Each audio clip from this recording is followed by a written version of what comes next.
Hey guys, welcome back to my new video. और आज का वीडियो है not about FMG, not about NEET PG, not about internship, but उन सब चीज़ों से एक स्टेप पहले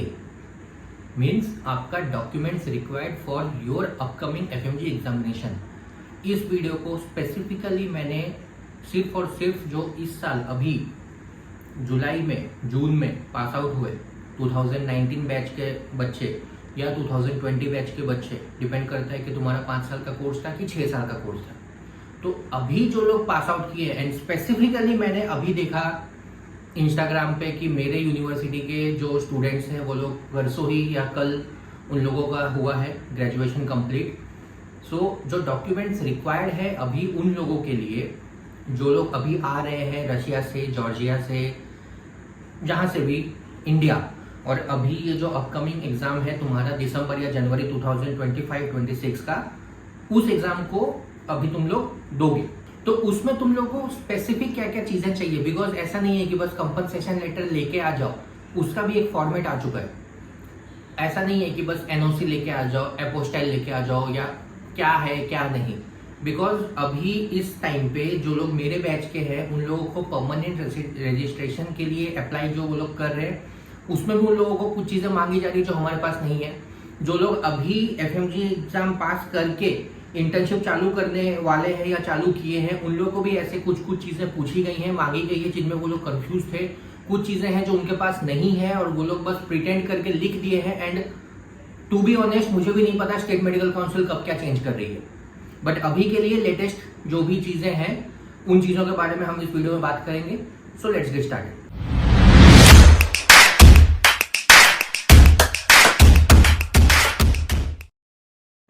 तो देखो, तुम लोगों के लिए सबसे ज्यादा इंपॉर्टेंट क्या क्या चीजें हैं: degree, apostille, English translation, NOC, migration, course completion certificate, compensation letter. Because maximum बच्चे वो लोग आइदर रशिया यूक्रेन का वॉर हो या फिर कोविड हो, एक ना एक बार इंडिया आए हैं, उन लोगों का ऑनलाइन क्लास हुआ है। बट अभी क्या हुआ है, पिछले साल से ही ये चालू हुआ है, ऐसा नहीं है कि अभी नया चालू हुआ है, पिछले साल से ही चालू हुआ था। बट पिछले साल कुछ ही ऐसे स्टेट्स थे जहां पर ये सब पूछी जा रही थी कि तुम्हारा ऑनलाइन जो क्लास हुआ है वो कब से कब तक हुआ है। क्योंकि देखो, हम लोगों को जो मिला है कंपनसेशन लेटर, या हमारे जूनियर्स को जो अभी जो इमीडिएट जूनियर्स है जिनको मिला है कंपनसेशन लेटर, उसमें लिखा है ही हैज अटेंडेड, नहीं क्या था, he has compensated all the class which he has missed during the pandemic. बस यही लिखा हुआ है। कब से कब तक हुआ है, कब से कब तक कंपनसेट किया है, कुछ नहीं लिखा है। But now state medical council में महाराष्ट्र हुआ, झारखंड हुआ, हरियाणा हुआ, यूपी हुआ, फिर तुम्हारा उड़ीसा हुआ, और दिल्ली का पता नहीं है, पंजाब हुआ। वो लोग स्पेसिफिक तुमसे ना एक बनवा रहे हैं एफिडेविट, और वो एफिडेविट पे मतलब तुम समझ रहे हो कि एफिडेविट गवर्नमेंट का सील किया हुआ पेपर है, वो लीगल पेपर। उस पे वो लोग तुमसे बोल रहे हैं तुम्हें मेंशन करना होगा कि तुम कब से कब तक तुमने ऑनलाइन किया, कितने तारीख से लेकर कितने तारीख तक तुमने ऑनलाइन किया, और फिर कितने तारीख से लेकर कितने तारीख तक तुमने उस ऑनलाइन को कंपनसेट किया वहां ऑफलाइन में। तुम बस मुंह जुबानी नहीं बोलो, तुम बस यूनिवर्सिटी का कोई पेपर नहीं ले लो, बल्कि इन इंडिया जो एक लीगल चीज होता है कोर्ट में जाकर नोटरी बनवाना एक 100 रुपए के स्टैम्प पेपर में, तो जो तुम उसमें लिख रहे हो अगर वो चीज को तुम प्रूफ नहीं कर पाया, वो चीज अगर झूठ निकला तो तुम्हारे ऊपर लीगल केसेस भी हो सकते हैं। मैं किसी को डराना नहीं चाहता, मैं उन लोगों के लिए उनको बिल्कुल भी नहीं डरा रहा हूँ जो लोग अभी महाराष्ट्र में जो है एपोस्टाइल में अपना कंपनसेशन पीरियड लिखे हैं कुछ भी, ठीक है। बिकॉज टू बी ऑनेस्ट तुम लोग गलत प्रूफ हो ही नहीं सकते, क्योंकि हमारे पास ऐसा डॉक्यूमेंट है ही नहीं। हमारे पास बस हमारा पासपोर्ट, उसमें जो स्टैंप है जब हम इंडिया आए और इंडिया से गए, और उसके बेसिस पे ही तुम लोगों ने ऐसे भी लिखा है। और कंपनसेशन का कि तुमने इतना दिन कंपनसेट किया है उसका कहीं भी हमारे पास सर्टिफिकेट है ही नहीं, हमें मिला ही नहीं है। बट हम क्या कर रहे हैं कि जस्ट बिकॉज कि हम लोग वहां पर थे, अगर हम वहां पर 18 महीना थे, 17 महीना थे, तो ऑब्वियसली बात है कि 17 महीना हमने थोड़ा थोड़ा करके कंपनसेट कर लिया। बट अब क्या है ना कि वो लोग स्पेसिफिक डेट्स मांग रहे हैं। तो अभी जो लोग का हो चुका है, जिनको मिल चुका है, जो लोग इंडिया आ चुके हैं, वो लोग तो कुछ कर नहीं सकते। बट अब जो इंडिया आ रहे हैं वो लोग तो कर सकते हैं। तो तुम लोगों के लिए कंपनसेशन लेटर में डेट्स होना चाहिए। देखो, तुम लोगों को तो पहले तुम्हारा डिग्री चाहिए, ठीक है, तुम्हारा डिग्री जो भी लैंग्वेज पे, जो लोग जॉर्जिया के, आर्मेनिया के है ना, उन लोगों का एक तरफ में उन लोगों का लैंग्वेज में है और एक तरफ में इंग्लिश है, तो उन लोगों को अलग से इंग्लिश ट्रांसलेट नहीं करना है। लेकिन जो रशिया वाले हैं उन लोगों का एक सिर्फ रशियन में है, उनको इंग्लिश ट्रांसलेट करना होगा। तुम लोग का डिग्री हो गया, तुम्हारा ट्रांसक्रिप्ट हो गया, एपोस्टाइल हो गया भाई एम्बेसी, ये वाला तुमको वहीं पर उसी कंट्री में एम्बेसी का एपोस्टाइल करवाना है। वहां पर जो इंडियन एम्बेसी है वो एपोस्टाइल करके देती है। रशिया वाला जो है वो मॉस्को में होता है, आर्मेनिया वाला, जॉर्जिया और आर्मेनिया का शायद एक ही जगह पर है, तुम लोग पता कर लेना। मतलब बेसिकली तुम लोग को ये वाला जो चीज है ना, जो एम्बेसी लिखा है वो तुम्हारा उसी कंट्री का है, वो फॉरेन कंट्री का ही है, ठीक है। ये तुम्हारा इंडिया नहीं है, वो जो फॉरेन कंट्री है उसी के एम्बेसी में तुम लोगों को तुम्हारा डिग्री और ट्रांसक्रिप्ट जो ओरिजिनल है उसके पीछे अपोस्टाइल होगा, एक ठप्पा लगेगा। एंड देन ये जब तीनों चीजें बन जाएंगी ना, इन तीनों चीजों का फिर इंग्लिश में हम लोगों को ट्रांसलेशन चाहिए, तीनों का। तुम्हारा ट्रांसक्रिप्ट का मतलब होता है जिसमें तुम्हारे मार्क्स लिखे हुए हैं, पूरे जो ये 6 साल या 5 साल तुमने किया है उसका तुम्हारा मार्क्स लिखा हुआ है। उसके बाद फिर तुम लोगों को चाहिए एनओसी या माइग्रेशन सर्टिफिकेट, दोनों में से कुछ भी एक चलेगा, ठीक है। नो ऑब्जेक्शन सर्टिफिकेट ऊपर लिखा हुआ होना चाहिए, ठीक है। ऐसा जो तुम्हारा ये जो तुम्हारा पेपर है, उस पेपर में तुम्हारा इधर यूनिवर्सिटी का नाम लिखा रहेगा और यहाँ पर लिखा रहेगा नो ऑब्जेक्शन सर्टिफिकेट लिखा रहेगा, और this is to certify that ये स्टूडेंट पासपोर्ट नंबर ये जो भी होता है, या ऐसे करके तुम्हारा लेटर बनाया हुआ है, यहाँ पर तुम्हारा यूनिवर्सिटी का नाम लिखा है, यहाँ लिखा है migration certificate, this is to certify वगैरह वगैरह, जैसे करके डीन का साइन और स्टैम्प जो भी होता है वो चाहिए, वैसा एनओसी या माइग्रेशन सर्टिफिकेट, ठीक है। देन उसके बाद फिर तुम्हारा कोर्स कंप्लीशन सर्टिफिकेट चाहिए, जिसमें सेम यूनिवर्सिटी का नाम लिखा है, यहाँ लिखा रहे कोर्स कंप्लीशन सर्टिफिकेट, या फिर ऐसा कुछ भी जिसमें ये लिखा रहे कि this is to certify this student, नाम, passport number, has completed his 6 years या 5 years course in university, in our university. या फिर अगर तुम लोग ट्रांसफर स्टूडेंट्स हो तो ट्रांसफर स्टूडेंट लोगों का भी एक फाइनल, जहाँ से तुम लोग डिग्री ले रहे हो वहां पर ये एक कोर्स कंप्लीशन सर्टिफिकेट रहे, जिसमें ये लिखा रहे कि उसने इस यूनिवर्सिटी में उस यूनिवर्सिटी से इस साल में ट्रांसफर लिया, और उसके बाद फिर ये जो सेमिस्टर है या ईयर है इस यूनिवर्सिटी में उसने कंप्लीट किया। कि अगर किसी ने 2022 में अपने 3rd ईयर में ट्रांसफर लिया है फ्रॉम जॉर्जिया टू रशिया, तो रशिया वाले उसमें लिखा रहना चाहिए this is to certified that this is XYZ passport number ABCD has taken transfer या टू ट्रांसफर फ्रॉम जॉर्जिया का वो bla bla bla medical university in year 2022 and started या continued his studies from 4th year and completed his 2 years course till 6th year. समझ जाओ यार, उतना English में तुम अपना समझ जाओ, बस बेसिकली यही कहना है मेरा कि कौन कौन सा कोर्स तुमने इस यूनिवर्सिटी में किया है, कहाँ से ट्रांसफर लिया है, वो चीज़ें लिखा होना चाहिए, ताकि ये चीज़ जब तुम NMC या स्टेट मेडिकल काउंसिल में बोलो कि मैंने ट्रांसफर लिया है, मैंने वहाँ से ट्रांसफर लिया है, तो एक होता है ना ट्रांसफर सर्टिफिकेट तो रहता ही है, साथ ही साथ ये वाला जो यूनिवर्सिटी है जहाँ से तुम लोग डिग्री ले रहे हो वो भी एक्नॉलेज कर रही है कि उसने वहाँ से ट्रांसफर लिया है, और जो बचे हुए उसके जो भी 4th year 5th year 6th year 4th year 5th year जो भी है वो उसने यहाँ पर कंप्लीट किया हमारे अंडर, वो चीज़ समझ रहे हो। उसके बाद नीट यूजी का रिजल्ट 2019 का, जो भी 6 साल वाले कोर्स हैं उन लोगों का 2025 में 2019 में तुम लोगों ने एडमिशन लिया, ठीक है। तो 2019 में तुम लोगों को नीट यूजी का ही रिजल्ट चाहिए, बिना नीट यूजी के रिजल्ट के तुम लोग का नहीं होने वाला। 2020 वालों को तो 100% कंपल्सरी चाहिए, 2019 का तो फिर भी तुम्हारा कुछ तो ऐसा है, कुछ तो उसका एक लूप होल है, मुझे याद नहीं है क्या है, बट है कुछ तो एक ऐसा था, मैंने बनाया उसका वीडियो, देख लेना एक बार। बट 2020 वाले जो 5 साल के कोर्स वाले हो तुम लोग को तो 100% चाहिए ही चाहिए, तुम्हारे पास कोई उपाय नहीं है। अगर खो गया है NMC NTA से बात करो, जो भी है, मुझे उसका बिल्कुल भी आइडिया नहीं है टू बी ऑनेस्ट, क्योंकि मुझे बहुत सारे लोगों ने बोला है मेरा 2019 का खो गया है, 20 का खो गया है, और इंटरनेट पे NTA के वेबसाइट पे नहीं है, तुम्हारा रोल नंबर डालने से कुछ नहीं निकल रहा है, पूरा का पूरा ब्लैंक है, खाली है। तो उसका अभी क्या उपाय है मुझे बिल्कुल भी नहीं पता, किसी को अगर पता है तो कमेंट कर दो, अगर किसी को अगर कहीं से कुछ पता चलता है तो कमेंट कर दोगे तो बाकी लोगों को भी पता चल जाएगा, बट मुझे नहीं पता, बिकॉज मुझे बहुत सारे लोगों का यही मैसेज आता है, तो मुझे तो पता ही नहीं, तो मैं फालतू में कुछ भी होप देकर या कुछ भी अपने मर्जी से अपने हिसाब से जो मुझे ठीक लग रहा है मैं वो बोल दूँ कि जाओ NTA में जाओ, एक फाइल करो, ये करो वो करो, फालतू में टाइम वेस्ट मुझे नहीं करना, मुझे नहीं पता तो नहीं पता, खत्म बात। अब now this compensation letter,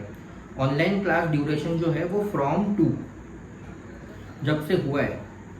letter है, यूनिवर्सिटी का नाम है, यहाँ पर कोर्स कंप्लीशन या कंपनसेशन लेटर जो भी लिखा है, this is to certify that student अकड़ वकड़ बम्बे बू, पासपोर्ट नंबर ये resident of India has done online classes due to pandemic from ये तारीख टू ये तारीख, ठीक है, for a duration of 17 month, 16 month, 4 month, 5 month जो भी है, and has successfully compensated those online classes from ये तारीख टू ये तारीख offline in our university and given the final exam in offline format. समझे? मैंने तो पूरा यही बता दिया कि कैसे लिखाना है।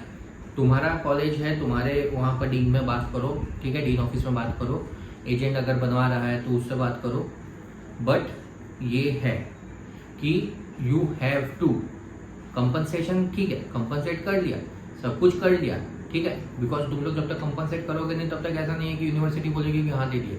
कंपनसेट किया, बट यूनिवर्सिटी अपना पीछा छुड़ाने के लिए या ये देखने के लिए कि नहीं कि कितना महीने का किया कितना नहीं, और बहुत सारे हैं, ये मैं भी अग्री करता हूँ कि बहुत सारे ऐसे स्टूडेंट्स हैं जो लोग 12 महीना, 15 महीना, 18 महीना तक ऑनलाइन क्लास करके बस 8 महीने का कंपनसेशन किए हैं।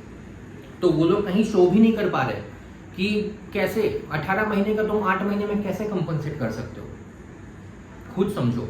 2019 के तुम बैच हो, ठीक है, हो सकता है 2019 2020 वाले तो तुम लोग का फर्स्ट ईयर पूरा का पूरा ऑनलाइन गया है, लेकिन उसके बाद तुम्हारा ऑफलाइन हो गया, 2022 23 24 25 तुम्हारा पूरा ऑफलाइन हुआ है। तो जब तुम्हारा 2020 से 21 तक ऑनलाइन हुआ है 12 महीना 14 महीना, तो वो जो 14 महीना ऑनलाइन हुआ है उसमें तुम्हारा 3 महीने का छुट्टी था। तो यूनिवर्सिटी अगर उस चीज को मेंशन करती है ना कि सेमिस्टर, फर्स्ट सेमिस्टर इतना तारीख से इतना तारीख ऑनलाइन, सेकेंड सेमिस्टर इतना तारीख से इतना तारीख ऑनलाइन, इतना तारीख से इतना तारीख सेमिस्टर ब्रेक, फिर इतना तारीख से इतना तारीख second year first semester online, फिर total duration of online classes तीनों सेमिस्टर मिलाकर इतना महीना, उसके बाद फिर total duration of offline classes जो भी है 2022 के इतना तारीख से इतना तारीख एंड इतना तारीख से इतना तारीख, टोटल ड्यूरेशन इक्वल कर देना कि अगर तुम्हारा 13 महीना अगर तुमने ऑनलाइन किया है फर्स्ट ईयर का तुम्हारा 8 महीना 9 महीना, फिर 3 महीने का ब्रेक, फिर स्टार्टिंग का 1-1.5 महीना या 2 महीना, फिर तुम इंडिया से आए उस जगह उस कंट्री में, तो बेसिकली तुम्हारा 11-12 महीने का ऑनलाइन हुआ है। टोटल 15 महीने के ड्यूरेशन में 2 महीने का ब्रेक और 12 महीने का ऑनलाइन। उसके बाद फिर 2022 में तुम्हारा 8 महीने का कोर्स हुआ, फिर तुम 2 महीने के लिए गए, या 10 महीने का कोर्स हुआ, फिर तुम 2 महीने के लिए गए, फिर वापस आए, फिर 10 महीने का कोर्स हुआ, फिर तुम 2 महीने के लिए गए। जैसा होता है ना तुम्हारा कि 1 साल के बीच में 2 महीने का गैप जो छुट्टी होता है। तो अगर यूनिवर्सिटी अच्छे से बना के देना कि इतने तारीख से इतने तारीख तक ऑनलाइन किया, इतने तारीख से इतने तारीख तक छुट्टी था, फिर इतने तारीख से इतने तारीख तक ऑनलाइन किया, और उसके बाद फिर इतने तारीख से इतने तारीख तक ऑफलाइन, फिर छुट्टी, फिर इतने से इतने ऑफलाइन, और ये दोनों ऑफलाइन मिलाकर वो ऑनलाइन का कंपनसेट हो गया 13 महीना इक्वल। अगर ऐसे ढंग से बना के दिया ना, यहाँ तुमको कोई स्टेट मेडिकल काउंसिल जो है कुछ छेड़ नहीं सकता, कुछ भी नहीं छेड़ सकता। अच्छा खासा तुम्हारा सब लिखा हुआ है कि मैंने इतना दिन ऑनलाइन किया तो इतना दिन मैंने ऑफलाइन किया। रशिया वाले तुम लोगों को भी सेम बोल रहा हूँ मैं, स्पेसिफिकली वोल्गोग्राड वाले, हम लोगों में लिखा रहता है has completely compensated all the classes which he missed during the pandemic season या पेंडेमिक ये ड्यूरेशन। मत करवाना, इस बार बोलना डीन ऑफिस को लिखे, ठीक है। तुम लोगों का जो भी तुम लोग अभी 2025 में पास आउट कर रहे हो, 2019 वाले, हो सकता है 2019 में तुम लोग आ गए थे, उसके बाद फिर 2019 में आए थे कोविड-19, हाँ 2019 में तुम लोग आए थे, फिर 2020 के जून में चले गए, फिर पूरा 20 गया, पूरा 21 गया, फिर 2022 में आए। तो अब जो तुम लोगों ने जो भी तुम्हारा 12 महीना 14 महीना 18 महीना का किया है ना, लिखवा लो, इतने तारीख से इतने तारीख तक, इतने तारीख से इतने तारीख तक ये सेमिस्टर ऑनलाइन, ये सेमिस्टर ऑनलाइन, फिर उसके बाद छुट्टी, फिर उसके बाद ये सेमिस्टर ऑनलाइन, और उसके बाद फिर जो जो तुम्हारा ऑफलाइन का ड्यूरेशन हुआ है, ऑफलाइन के तुम्हारे क्लासेस हुए हैं, वो इतना तारीख से इतना तारीख ऑफलाइन और इतने तारीख से इतने तारीख ऑफलाइन, दोनों को इक्वल करवा लो और फिर लिखवाओ कि इतने इतने दिन में उन्होंने कंपनसेट कर लिया। तो तुम्हारा क्या होगा ना, यहाँ जब तुम लोग आओगे तो तुमको जब पूछा जाएगा कि वहां पर ना एफिडेविट में लिखना पड़ता है हम लोगों को कि तुम्हारा ऑनलाइन ड्यूरेशन कब से कब तक है। एफिडेविट का जो फॉर्मेट है मुझे ढूंढना पड़ेगा, अगर है तो मैं इसमें दिखा दूंगा, बट चांसेस कम है।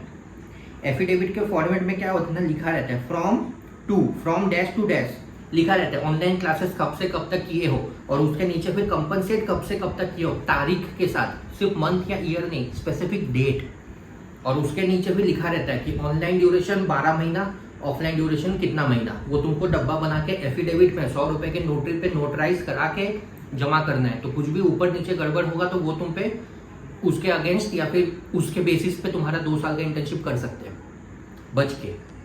हर एक स्टेट का ये है, हर एक स्टेट का। फाइनल पेपर तुम्हारा डिग्री, तुम्हारा एपोस्टाइल, तुम्हारा ट्रांसक्रिप्ट, ये तीनों का इंग्लिश ट्रांसलेशन, उसके बाद एनओसी या माइग्रेशन सर्टिफिकेट, उसके बाद फिर तुम्हारा पासपोर्ट और वीज़ा, सारे वीज़ास होना चाहिए। अगर तुम्हारे पास ई वीज़ा है या अलग से वीज़ास है तो उनको सब ध्यान से रखो। देन 2019 वाले तुम लोगों को एलिजिबिलिटी सर्टिफिकेट के जगह चाहिए नीट यूजी का रिजल्ट। 2020 वाले जिनका 5 साल वाला कोर्स है, जो भी 2025 में 5 साल का कोर्स करके आए हो, तुम लोगों को भी 2020 वाले तुम लोगों को नीट यूजी का रिपोर्ट कार्ड चाहिए। अगर तुम्हारे पास 2018 का नीट यूजी का रिपोर्ट कार्ड है देन 2019 एडमिशन चलेगा, 2020 एडमिशन चलेगा। अगर 2020 का नहीं है लेकिन 2018 में भी तुम दिया, अगर तुम 2 साल का ड्रॉप आउट हो, इंडिया में यूजी के लिए प्रिपेयर करते 2 साल का ड्रॉप आउट हो, 2018 का नीट यूजी का रिजल्ट में 2019 का एडमिशन चलता है, 2018 के नीट यूजी रिजल्ट में 2020 का एडमिशन चलेगा, 2019 के नीट यूजी के रिजल्ट में 2020 का एडमिशन चलेगा। ठीक है, 3 साल तक वैलिड होता है, मतलब 18 का नीट यूजी, 18, 19, 20 तीनों साल के एडमिशन में 18 का नीट यूजी यूज कर सकते हो एज ए एलिजिबिलिटी सर्टिफिकेट। ठीक, एंड मोस्ट इंपॉर्टेंट, अगर तुम लोगों ने ऑनलाइन क्लास किया है तो कंपनसेशन लेटर में तुम लोगों को ऑनलाइन ड्यूरेशन फ्रॉम टू लिखवाना पड़ेगा एंड देन कंपनसेशन ड्यूरेशन लिखवाना पड़ेगा। यहाँ स्टेट मेडिकल काउंसिल पूछेगी, बार बार बोल रहा हूँ, फ्रॉम टू लिखवाना। अगर नहीं है अपना पासपोर्ट में जो तुम्हारे स्टैम्प्स हैं उस स्टैम्प के बेसिस पे बनवाना, कि स्टैम्प के बेसिस पे देखो कि मैं कब इंडिया गया और कब इंडिया से वापस आया, और बीच में अगर तुम्हारा छुट्टी है, अगर हो सके डीन ऑफिस में बोल के वो छुट्टी भी मेंशन करवाओ ताकि वो तुम्हारा ऑनलाइन में ऐड ना हो। बिकॉज अगर तुम जून 2020 में गए थे जब तुम्हारा छुट्टी चल रहा था एंड देन उसके बाद 1 सितंबर 2020 से तुम्हारा नॉर्मल क्लास चालू होता है, बट फ्लाइट बंद होने के वजह से 1 सितंबर 2020 से तुम्हारा चालू हुआ ऑनलाइन ड्यूरेशन। ठीक है, अगर 1 जून 2020 से लेकर 31 अगस्त 2020 तक तुम वकेशन पे थे इंडिया में, उसके बाद 1 सितंबर 2020 से लेकर तुम 31 मई 2021 तक तुमने अपना ऑनलाइन क्लास किया, देन 1 जून या जब भी तुम्हारा खत्म हुआ है, फॉर एग्जांपल 31 मई नहीं छोड़ो, ये तुम्हारा 5 जून का रखता, 6 जून 2021 से लेकर 30 अगस्त 2021 तक फिर तुम्हारा वैकेशन हुआ और तुम 31 अगस्त 2021 में चले गए फॉरेन, मतलब वही अपना तुम्हारा जो भी कंट्री है उस कंट्री में, और तुमने 1 सितंबर 2021 से अपना ऑफलाइन क्लास चालू किया। ठीक है, तो अब हम कैलकुलेट करते हैं। ये तो तुम्हारा वेकेशन है 1 सितंबर से अक्टूबर, नवंबर, दिसंबर, जनवरी, फरवरी, मार्च, अप्रैल, मई, जून। ठीक है, 9 महीना। तो ये हो गया तुम्हारा 9 मंथ 5 डेज। ये 9 मंथ 5 डेज का तुम्हारा बेसिक ऑनलाइन क्लास हुआ था, ऑनलाइन क्लास। लेकिन अब क्या होगा, यहाँ से लेकर पूरा जब तक तुम्हारा जो पासपोर्ट है, तुम्हारा पासपोर्ट में जो ठप्पा है इंडिया में अराइवल का, इंडिया से डिपार्चर का, वो कितना हो गया 1 जून से लेकर 1 जून तक, 1 साल, जुलाई, अगस्त, 12, 13, 14, 14 मंथ का। ये हो गया तुम्हारा 14 मंथ। ठीक है, 14 मंथ। अब बताओ, तुमने 9 महीना ऑनलाइन क्लास किया, 14 महीना तुम्हारा ऑनलाइन लिखाएगा। अगर तुमने ड्यूरेशन और अगर तुमने छुट्टी उसमें नहीं ऐड किया, ठीक है, अगर नहीं करवाया और सिर्फ हुआ कि हाँ मैं जून में गया था और मैं अगस्त 2021 में आया, तो बेसिकली तुम 14 महीना वहाँ रहे, तो उसमें तुम्हारा कितना दिन ऑनलाइन हुआ, कितना दिन छुट्टी था, वो कहीं मेंशन नहीं है। और वो मेंशन नहीं है तो हो सकता है स्टेट मेडिकल काउंसिल अब तुमको बोले कि वो मेंशन नहीं है तो तुम 14 महीना लिखोगे ऑनलाइन। अब 14 महीना ऑनलाइन लिख दिया और उसके बाद फिर जब तुम गए वापस, वहाँ पर compensated has successfully compensated all the classes, और उसके बाद रशिया यूक्रेन का जो हुआ प्रॉब्लम, उसमें वापस तुम 2022 के मार्च में चले आए और अप्रैल मई जून फिर 3 महीना तुमने ऑनलाइन किया और 2023 में फिर गए, 2023-2024 कंप्लीट किया, तो वहां पर भी टोटल तुम्हारा बेसिकली ये पासपोर्ट के स्टैंप के हिसाब से टोटल तुम्हारा 18 या 19 मंथ का ऑनलाइन चला जाएगा। और उसको फिर तुमको 19 से लेकर 22 मंथ तक, मतलब 2 साल तक इधर ऑफलाइन में तुमको दिखाना पड़ेगा। लेकिन इसमें भी तुम 2023 और 2024 का छुट्टी में आए थे इंडिया, तो यहाँ पर फिर तुम्हारा ना मैच नहीं कर पा रहा है। लेकिन एक्चुअल में तुम 9 महीना और इधर 3 महीना, मतलब टोटल तुम 11 मंथ का तुम्हारा ऑनलाइन है, जो तुम्हारा ऑलरेडी 1 साल के अंदर हो जा रहा है। जो तुम्हारा 5th ईयर है, उस 5th ईयर का जो तुमने ऑफलाइन किया, 12 महीने में से 10 महीने का जो तुमने 5th ईयर का अपना ऑफलाइन क्लास किया और उसमें जो तुमने अपना ऑनलाइन कंपनसेट किया, ठीक है, वो हो जा रहा है, but you can't prove it. So better है लिखवा लो। यूनिवर्सिटी अगर वो लिखती, क्योंकि यूनिवर्सिटी कुछ झूठ तो नहीं लिख रही है, यूनिवर्सिटी कुछ गलत नहीं लिख रही है, यूनिवर्सिटी नॉर्मल टाइमलाइन को लिख के दे रही है सो दैट बाद में किसी को प्रॉब्लम ना हो, सब ट्रांसपेरेंट रहे। बेटर है वो। हम लोगों ने नहीं बनवाया, हमारे जूनियर्स नहीं बनवा पाए, तुम लोगों के पास अभी चांस है, तुम्हारा ग्रेजुएशन जस्ट अभी हुआ है, बनवा लो। ऐसे करके कोई भी कंट्री के हो, अगर तुमने ढंग से अपना बनवा लिया ना, अगर तुम सच में लेजिट हो, तुम अगर लेजिट हो, मैं पहले ही बोल रहा हूँ, मैं कहीं पर भी फेक बनाने के लिए नहीं बोल रहा हूँ ताकि बाद में कोई ये वीडियो देख के मुझ पर आ जाए कि ये तो बोल रहा है कि देखो फेक बनता है। फॉरेन में फेक नहीं बनता है। अगर तुमने लेजिटली किया है, अगर तुम लेजिटली एक्चुअल में तुम वहाँ पर थे, वहाँ तुमने अपना कंपनसेट किया, then I want you guys to mention it, your online period, your offline period both, so that you won't have any problem in state medical council. और तुम्हारा वैकेशन पीरियड में अगर तुम गए हो, आए हो, वो भी मेंशन करवा दो, यूनिवर्सिटी का ऑफिशियल वैकेशन कब से चालू हुआ, कब से खत्म हुआ, सो दैट वो चीज़ें तुम्हारे ऑनलाइन में ऐड ना हो, वैकेशन में ऐड हो। That's it for today guys. Thank you very much for watching this video. And again, अगर किसी को कुछ भी प्रॉब्लम हो, कमेंट पे जाओ, कमेंट करो, वीडियो को लाइक करो और शेयर करो। मेरा बिल्कुल भी सब एल्गोरिथम नीचे जा रहा है, अच्छे से देखो वीडियो, पढ़ाई करो। All the best.